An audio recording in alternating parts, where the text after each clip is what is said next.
दोस्तों नमस्कार, मैं रोहन भिंडे और आप देख रहे हैं सीधी बात सीधे सवालों के साथ। तू इधर उधर की ना बात कर, ये बता काफिला क्यों लुटा।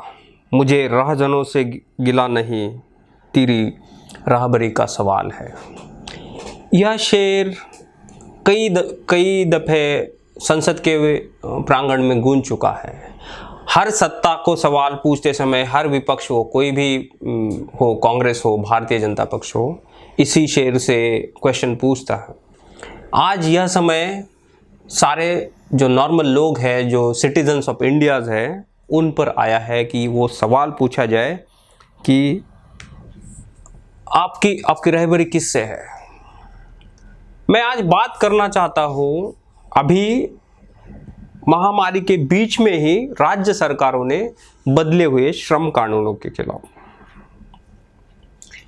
हम 50 दिनों से लॉकडाउन में हैं और सारे अर्थशास्त्री, जितने भी अर्थशास्त्र के विज्ञान हैं, वो सब यह कह रहे थे कि हम बहुत वर्स्ट कंडीशन में जा रहे हैं। हमारी इकोनॉमी हिट होगी, हमारी एसएमई इंडस्ट्री हिट होगी, एमएसएमई इंडस्ट्री हिट होगी, बड़े उद्योग हिट होंगे। ठीक है, तो सरकारों ने इन चीज़ों को माइंड में तो लिया, लेकिन उसके लिए उन्होंने जब जवाब ढूंढे तो वो जवाब सारे के सारे एंटी सिटीजन थे, एंटी लेबर थे। कैसे? अब सबसे पहले उन्होंने क्या किया, तो श्रम कानून जो है उसको ही बदल दिया। तो आप पूछेंगे उसमें क्या दिक्कत है?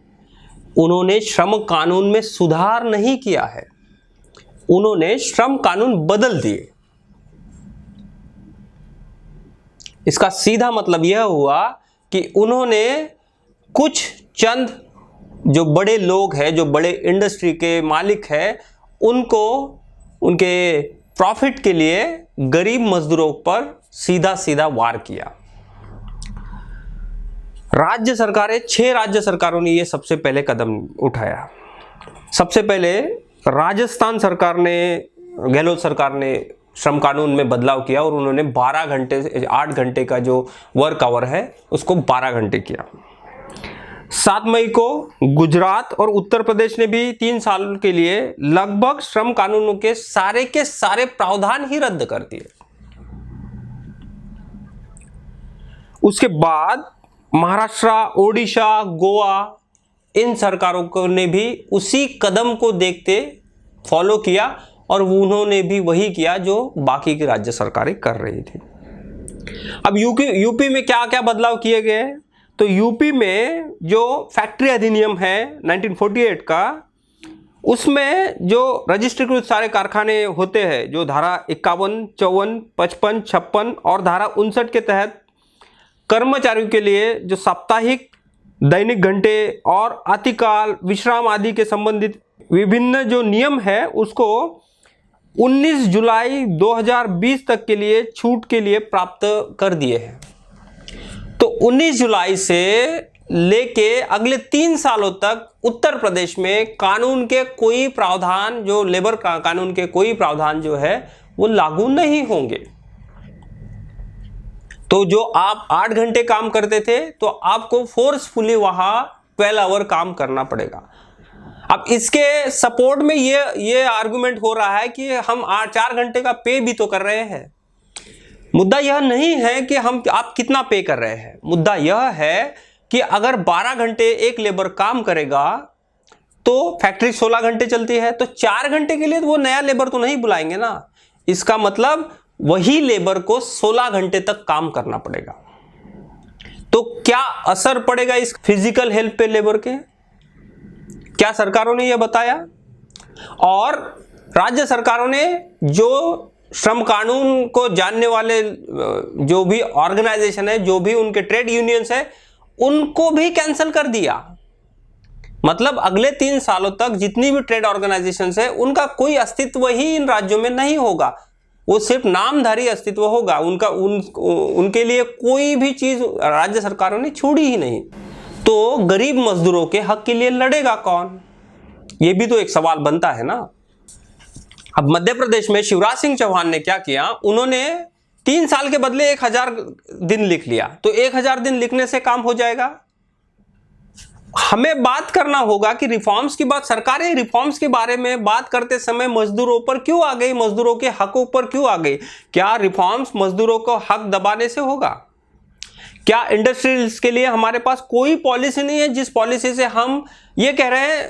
तर्क क्या दिया जा रहा है कि जो चाइना की अभी इंडस्ट्री, जो भारत की या फिर दूसरे देशों की इंडस्ट्री है जो चाइना से निकल के आ रही है, वो हमारे यहाँ पे शिफ्ट होगी, इसीलिए हमने इन कानूनों में बदलाव किया। इसका मतलब क्या कि इनको इस कानूनों में बदलाव के लिए, यानी इंडस्ट्री को इंडिया में बुलाने के लिए हमें बदलाव क्या करने हैं? तो हमें श्रम कानून बदलना है। मजदूरों को कुछ नहीं मिलना चाहिए, तभी जाके इंडस्ट्री का भला होगा। और एक तर्क दिया जा रहा है कि अर्थव्यवस्था जो है, अर्थव्यवस्था इससे पटरी पर आएगी। कैसे आएगी? अर्थव्यवस्था मजदूरों के रिफॉर्म्स के जो लेबर लॉज जो है उसको नीचे लेने के बाद अर्थव्यवस्था कैसे पटरी पर आएगी? क्या यह सवाल नहीं बनता है? यह बताना काम नहीं है सरकार का कि इसके पीछे तर्क क्या है, ये कैसे होगा। और ये ऊपर से सरकारें यह भी कह रही है कि मजदूरों के लिए श्रम कानून नहीं होगा तो भी हम उनके हकों की बात करेंगे। भाई, जब उनके हकों की बात करने के लिए जो कानून है, प्रावधान है, वही आप हटा रहे हैं तो उनके हकों की बात क्यों कर रहे हैं? और ये सरकारें चुन के आई है, ये कोई हिटलर शाही नहीं है, ये कोई नादिर शाही नहीं चल रही है, यहाँ कोई तुगलक नहीं है जो हम पर राज कर रहा है। हम डेमोक्रेसी में है।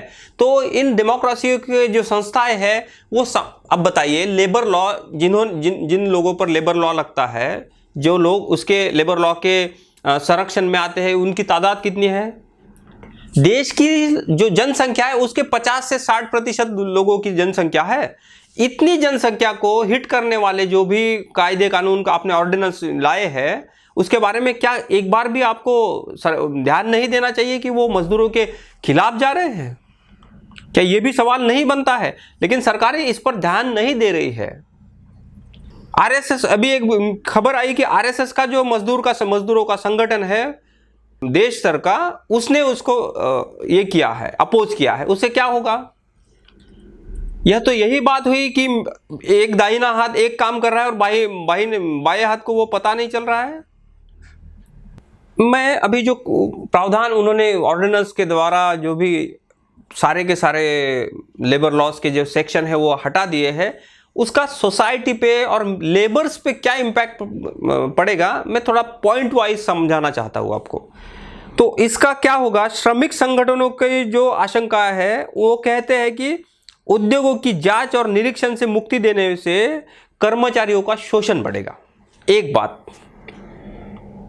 दूसरी बात, शिफ्ट व कार्य अवधि में बदलाव की मंजूरी मिलने से हो सकता है लोगों को बिना साप्ताहिक अवकाश प्रतिदिन ज्यादा घंटा काम करना पड़े। हालांकि इसके लिए ओवर टाइम देने की बात कही गई है, लेकिन मैंने पहले भी बताया आपको कि उस ओवर टाइम का कोई मतलब नहीं हुआ, क्योंकि 16 घंटे की अगर फैक्ट्री चल रही है और 12 घंटे आप एक मजदूर से काम करवाएंगे तो 4 घंटे के लिए आप दूसरा मजदूर नहीं लाएंगे, सीधी बात है ना। लेकिन सरकार ये सवाल का जवाब नहीं देना चाहती है। तीसरा जो मसला है वो आता है कि श्रमिक यूनियनों का मानना है कि उनको मान्यता न मिलने से कर्मचारियों की, अधिकारियों की जो आवाज है वो कमजोर हो जाएगी। चौथा है कि उद्योग धंधों को जो ज्यादा देर खोलने से वहां के श्रमिकों को डबल शिफ्ट करनी पड़ सकती है। और पहले जो प्रावधान थे कि जिन उद्योगों में 100 या उससे ज्यादा मजदूर है, उसे बंद करने से पहले श्रमिकों का पक्ष सुनना होगा और अनुमति लेनी होगी। यानी कोई फैक्ट्री अगर बंद करना है तो उस फैक्ट्री के ओनर को, जो वहां पे लेबर काम कर रहे हैं, उनसे बात करना पड़ेगा, उनको कंडीशंस बताना पड़ेगा। उसके बाद अगर वो एग्री होते हैं तब जाके कंपनी बंद हो सकती थी, जिसको बैंकरप्सी करते हैं। लेकिन अब सरकार ने वो प्रावधान ही हटा दिया, तो जिस ओनर मालिक को लगेगा वो तभी के तभी बंद कर देगा और सारे मजदूर एक ही दिन में रास्ते पे आ जाएंगे। श्रमिक संगठनों की यह भी आशंका है कि मजदूरों के काम करने की परिस्थिति और उनकी सुविधाओं की जो है वो निगरानी खत्म हो जाएगी, क्योंकि इंस्पेक्शन का जो प्रावधान था, यानी इंस्पेक्टर जो है वो हर फैक्ट्री में जाके इंस्पेक्शन कर सकता था, लॉ के बाय रूल वहाँ जाके वो देख सकता था कि यहाँ क्या क्या सुविधाएं दी जा रही है, हाइजेनिक है नहीं है, वहाँ पे उनका खाना अच्छे से है, उनके लिए टॉयलेट बाथरूम की जो व्यवस्था है वो है कि नहीं है। सरकार ने ये भी नियम पूरा का पूरा नीचे ले लिया। और एक है कि ग्रेजुएटी से बचने के लिए जो उद्योग ठेके पर श्रमिकों की हायरिंग करते हैं वो बढ़ा सकते हैं, यानी अब ठेके पे जो हायरिंग होगा वो ज़्यादा बढ़ेगा। अब मुझे बताइए, मेरी जो मैंने आशंकाएं गिनी, इन 6 आशंकाओं का और जो बाहर की कंपनी यहाँ सेटल होने आ रही है उसका क्या रिलेशन है? क्या गरीब मजदूरों के छाती पे बैठ के ही कंपनियां काम करेगी? जो हमारे कैपिटलिस्ट है, जो बहुत बड़े बड़े ओहदे पर बैठे लोग हैं, इनको मजदूरों के हकों की बात ना हो करके उनके सिर्फ प्रॉब्लम, उनके जो उन पर जुल्म ढाके ही होगा? क्या हम बंधुआ मजदूरों की तरफ जा रहे हैं? कर्नाटक ने बीच में एक किया ही ना, कर्नाटक गवर्नमेंट ने क्या किया था बीच में कि कोई मजदूर हमारे स्टेट से बाहर नहीं जाएगा, उन्होंने ऑर्डिनेंस कर दिया, बाद में पीछे ले लिया, लेकिन वो वही बात हुई ना। और ये राज्य सरकारें तो उससे भी एक कदम आगे बढ़ गई है। तो इसका मतलब हाँ, ये जो सरकारें हैं, अब सरकारें सिर्फ जन विरोधी ही काम करेगी, और वो इसलिए करेगी क्योंकि उनको पता है कि इस सोसाइटी पे इसका कोई असर नहीं पड़ने वाला। उनको पता है जब तक चुनाव का गणित जो मिलने वाले वोट है वहां से होगा, ना कि आपके सरोकार से, ना जन सामान्य के सरोकार से, तब तक यह सरकारें ऐसी ही चीज करती रहेगी। तो देखिए आप, अब यह आज सिर्फ गरीब मजदूर पे नहीं आएगी, तो ये सारे इंडस्ट्री में जो बड़े लोग भी काम कर रहे हैं उन पर भी आएगी। तो देखते हैं सरकार इस पर क्या जवाब देती है। आज के लिए इतना ही, धन्यवाद। Subscribe now and press the bell icon. Never miss an update.